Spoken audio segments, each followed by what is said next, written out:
Alors en fait, colorectal, c'est un mélange, ça fait un petit peu un mot compliqué, c'est un mélange de deux mots. Tout d'abord le côlon, qui est une partie du tube digestif, la fin, et l'extrême fin qui est le rectum. Donc en fait, ça fait côlon et rectum, ça fait colorectal.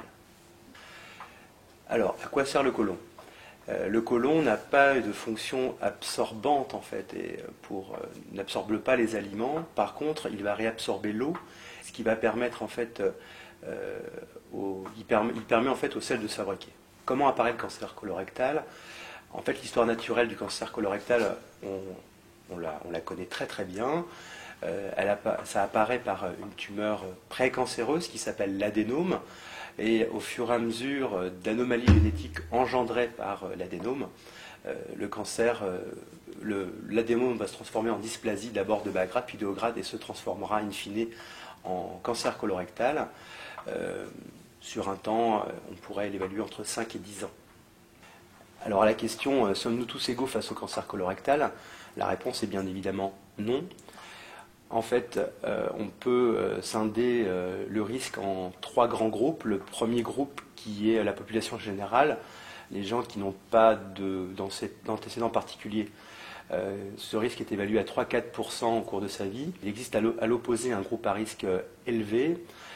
Ce sont des gens qui sont porteurs d'anomalies génétiques et des prédispositions génétiques. Alors, ça s'appelle le syndrome de Lynch, ou ça s'appelle la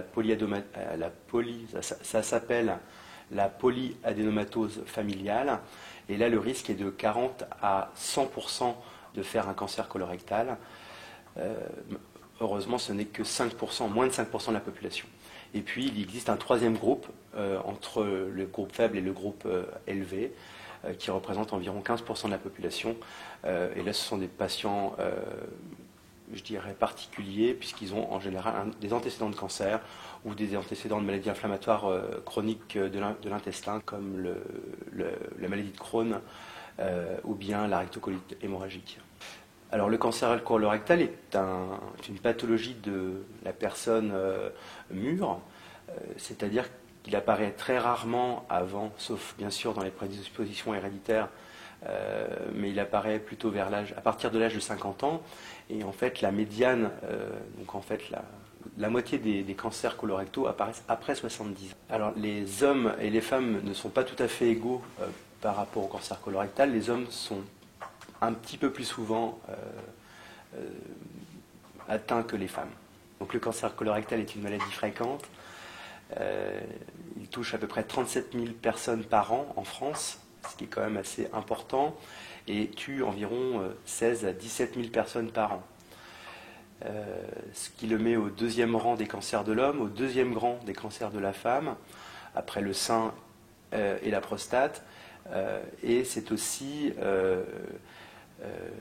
la deuxième cause de mortalité par cancer après le cancer du poumon.